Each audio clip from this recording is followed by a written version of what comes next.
Some viewers may find the following video disturbing. Viewer discretion is advised. Later that day, used the heroin and died. Another example, fellow drug dealer Don Bennett was hurt on a wire. Nigga said he took it earlier, like later, like what the fuck? Later that day, That call, that shit killed my father. Goddamn, that's crazy, yo. I just want some money, baby, so right now I can't be sexual. Let me check my schedule, I gotta water my... YouTube, what is good? Like, comment, subscribe, share, tell a friend to tell a friend. You know the vibes, man. Look, 30RY, that's the website. Get into it. It's right there. You feel me? This is a classic theory too, you feel me? This ain't even out no more. Don't even, you feel me? But, good gases only, you feel me? Cloud service, get into it, you know the vibes. Baltimore gang war, the NFL crew, the death of rapper Nick Breed. So, I knew of Nick Breed, met him a few times. We were from the same hood. He's just from a different section. So, I'm the type, the way I'm set up, I don't ask no questions, you feel me? Something happened, I mind my business, I stay out the way, you feel me? So, this story is actually probably gonna be new to me because, again, when stuff happens, I don't ask questions, I mind my business. You feel me? That's just how I'm set up. So, let's see what's going on, man.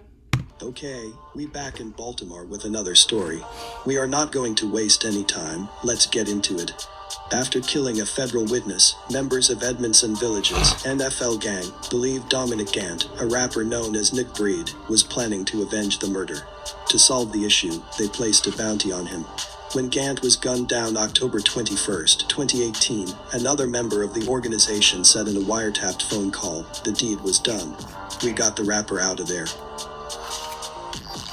Federal prosecutors obtained a racketeering indictment, tying reputed members of NFL to 4 killings as well as drug overdoses across the region that they say trace back to its drugs. According to their guilty pleas, from 2016 to March 20... Hey man, look, do me a favor, right? Do me a side. Share this video. That's it. Share this video. 2020, Gregory Butler, aka Gotti, Little Dick, or Sags, age 31, was the leader of the NFL enterprise, and James Henry Roberts, aka Bug, age 32, was a member. Together, they participated in its illegal activities with other members, including the NFL drug trafficking organization. The term NFL stands for Normandy, Franklin, and Loudoun, 3 adjacent streets that run through the Edmondson Village in Baltimore. Members of NFL have social and familial ties to the Edmondson Village neighborhood in southwest Baltimore. During the conspiracy, NFL members distributed large quantities of heroin and cocaine to drug customers and redistributors from Maryland, Virginia, West Virginia, and Pennsylvania. Butler and Roberts admitted that they obtained narcotics from multiple sources of supply and stored the narcotics in a stash houses that they controlled.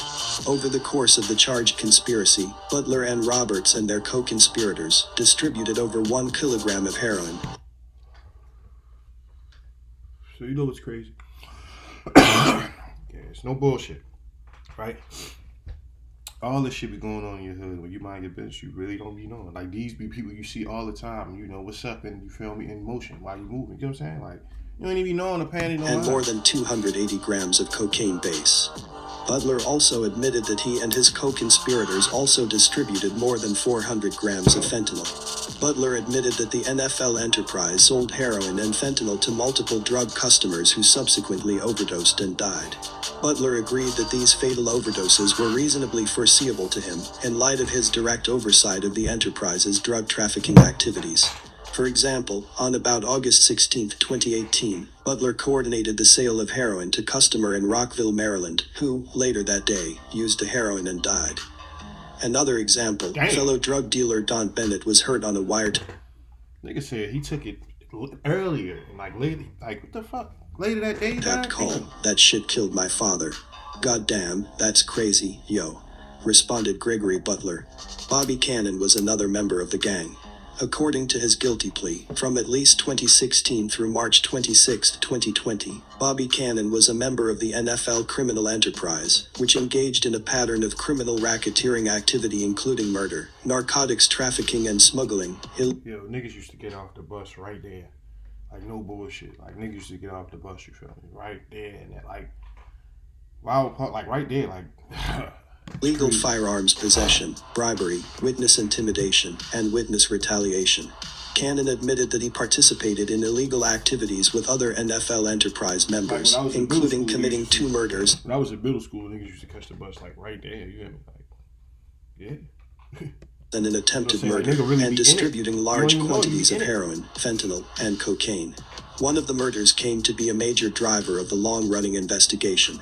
This was the June 2018 killing of federal witness Wilbert Epps, who was cooperating after being indicted federally on drug and firearms charges in 2016. Epps, 37, and a woman named Jemiah Harper, 21, were gunned down June 16, 2018, 3 days before he was scheduled to be sentenced, as they sat on a porch in the 3900 block of Edmondson Avenue. According to law enforcement, Harper was in the wrong place at the wrong time. James Roberts and other NFL members offered money for the murder of Epps, so after Cannon completed the hit, he was paid by Roberts. Looking for an easier way to get that Hey man, look, again, you be right in it. Don't even know, you hear me? You don't even know it. at your Know what I was in. I got 0 tolerance, respect my mind, trying to vent. Granny tried to freeze the demon with that holy water. My soul still burning off a sin, I'm deep up in that water. Know where I'd have been, you never know what I was in. I got 0 tolerance, respect my mind, trying to vent. Granny tried to freeze the demon with that holy water. My soul still burning off a sin, I'm deep up in that water. No lie. Nick Breed was an NFL member, as well as an up-and-coming rapper. He had collaborated with some of the city's biggest names, including Breed had a couple, man. He had a couple. I'm gonna keep it 100 for him. I ain't no hating ass nigga. Breed had a couple, man. B.S. Cole and Young Moose. Really His music videos, often filmed on the blocks near where he grew up, garnered millions of views online. As we stated, it was assumed by NFL that rapper Nick Breed was seeking to avenge Epps' death. Now this is weird, as Nick Breed was said to be an advocate for non-violence. If the case was for him to avenge Epps' death, he wouldn't get the chance to, as the 24-year... They pre-rolled, I pre-rolled them, you feel me, before I shot the video. I don't want to go on the video, right? And I only had a little, you feel me, a little mentioned it, you feel me, you feel me, yeah, last night. Old Baltimore rapper would be found dead in the city's Allendale neighborhood. Breed, whose given name was Dominic Gant, was found by Baltimore police around 7:30 p.m. on October 23rd, with multiple gunshot wounds. He was pronounced... And I don't mean to keep pausing, right? But this is the thing, right? Like I said, you be in it and don't even know it. I never even knew where, you feel me, the situation occurred with Nick Breed. Like, I never even knew that. Like, no bullshit. I never even knew. I just heard, you feel me, pass. I was like, damn, that's fucked up. But I never knew, because I never asked. Dead shortly after arrival at the University of Maryland Trauma Center. A confirmation message was sent out by his killer to confirm his death. More bloodshed would follow less than 2 weeks later. DeAndre Preston was an associate of the NFL criminal enterprise. Back in 2015, when he was 19, he had been arrested after officers found a handgun in his possession. That was one thing, but then there's murder. In late 2018, Roberts learned of a bounty for the murder of 33-year-old Leonard Shelley. As detailed in Preston's plea agreement, in October 2018, Roberts solicited Darren Butler to murder Leonard Shelley so that members of the NFL enterprise could collect a bounty that had been placed. So y'all seen my last video, not my last video, but my last Baltimore video, they showed over on the other side, over in the Noya. That's where Shelley hung it. I mean, that's why I say, like, if we lead the hood, we good. Y'all don't fuck with the hood together as a whole. But in the hood, if niggas got beef, you feel me? That's what it is. Placed on Shelley. Prior to this, Darren Butler had his own run-ins with the law. When he was 17, he had been arrested and charged as an adult in connection with a February double shooting and attempted armed robbery in West Baltimore. The shooting happened on February 15, 2015, in the area of North Smallwood Street and Westwood Avenue. 2 men were shot.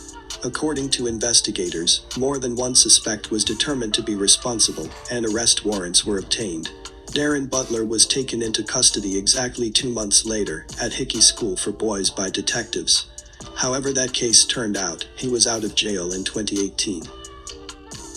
On Halloween of that year, Preston, along with Darren Butler, followed Leonard Shelley into a convenience store. Inside, they shot Shelley numerous times, killing him. Police were dispatched to the 200 block of North Monastery Avenue at around 2:15 p.m. to investigate the reported shooting. Following the murder, Darren Butler posted a picture on Instagram. So the store where Dog was at on that one video, matter of fact, I'm gonna link the video right here, right now. The store that he was in that video is where this took place. Is crazy. I never knew that. Of himself holding the bounty proceeds for Shelley's murder. Later, surveillance footage was released to the public in hopes of finding the shooters. Allegedly, NFL had no beef with Shelley, but wanted to collect a bounty offered by someone else. Sometime in late 2018, Cannon was again recruited by NFL to murder another individual in exchange for money, and in furtherance of the NFL criminal enterprise. Cannon was a young seasoned criminal. He had committed the double murder we spoke about earlier, and had already been to prison on a prior drug charge. For this situation, Cannon planned the murder for several weeks, and learned that the individual resided in a halfway house in East Baltimore. On January 4, 2019, Cannon borrowed a car from a female associate in southwest Baltimore, and later drove the car to the vicinity of the halfway house, where Cannon waited for the individual. After several hours, Cannon saw the individual on the street and shot the individual multiple times in the arm, back, neck, and buttocks. The individual sustained life-threatening injuries but survived the shooting. Following the shooting, Cannon abandoned the car and notified the female associate, who then falsely reported to the Baltimore police that her car was stolen. Cannon then notified the NFL criminal enterprise that he attempted to murder the individual, but failed to kill him. In April 2019, the FBI arrested several gang members, but not Cannon. On a recorded call following the arrests, Cannon was told to continue distributing drugs for the gang, and took over a drug phone members used. Baltimore police officers found Cannon unconscious in a parked van on December 28, 2019. He had a loaded 9mm handgun with an extended magazine containing 21 rounds of ammunition, 18 sub-oxen stripes, and more than $3,000 in cash. A search of his vehicle uncovered another 52 rounds of 9mm ammunition, along with ammunition for a .45 caliber handgun and assault rifle, and a black ski mask. That search also turned up one bag containing 90. Man, it was John fucking Wick. All that shit he got with. God damn. 2.5 grams of suspected heroin and fentanyl, and another bag with 4.3 grams of the same. He was out the game. Yeah. Cannon admitted he was intending to distribute it. He admitted in his plea agreement that he and his co-conspirators distributed more than 1 kilogram of heroin, more than 400 grams of fentanyl, and more than 280 grams of crack cocaine. The new indictment traces an array of overdoses from Mount Airy to Prince Frederick, Virginia, some of them fatal, back to the gang's drugs. In the Mount Airy case, a man bought drugs in 2017 and overdosed while driving home. He was revived with Narcan, then continued using at home and fatally overdosed. Prosecutors say Gregory Butler coordinated the sale from jail. The indictment charges 5 fatal overdoses and 9 other overdoses. These are the overdoses currently supported by evidence, but there may be more, according to officials. Gregory Butler and 22 others were first charged in 2019 with distributing heroin, fentanyl, cocaine, and crack cocaine in Maryland, Pennsylvania, Virginia, and West Virginia. 5 of the defendants were from West Virginia, 2 others were from Virginia. The number of people charged in the case has since grown to 31, and at least 14 have pleaded guilty, including Bennett, who was recorded saying the group's drugs led to his father's death. Darren Butler already is serving 12 years in state prison after pleading guilty to 2 handgun cases. In the end, he got to 25 years in federal prison, followed by 4 years of supervised release for his crimes related to NFL. His accomplice in the Leonard Shelley shooting, DeAndre Preston, also received 25 years in federal prison, followed by 5 years of supervised release. Bobby Cannon, also known as Freaky, age 24, was sentenced to 29 years in federal prison, followed by 5 years of supervised release. As for the leader of NFL, Gregory Butler, he too was sentenced to 30 years in prison. Henry Roberts, or Bub, also received 30 years. Before we go, here is a little bit more info about the crew.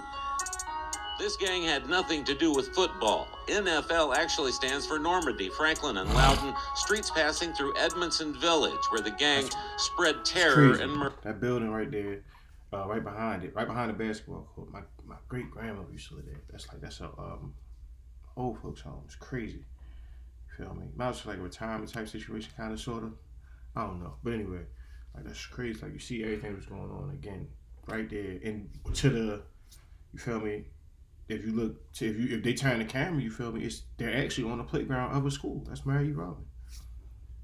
Murder. That's a school. It right was there. May of 2018 See, as that's children a local prepared to leave the Mary E. Rodman Rec Center in southwest Baltimore when shots rang out near the basketball court, killing a 16-year-old boy.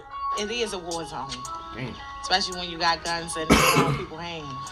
My son and my daughter loves to come over here to the rec, and they don't want to come back. Officers found 20 baggies of marijuana and a handgun on the victim. And eventually an indictment brought charges against a member of the NFL gang, which would protect its drug turf by any means necessary. But this about wraps this one up for now, and there might be more information later on down the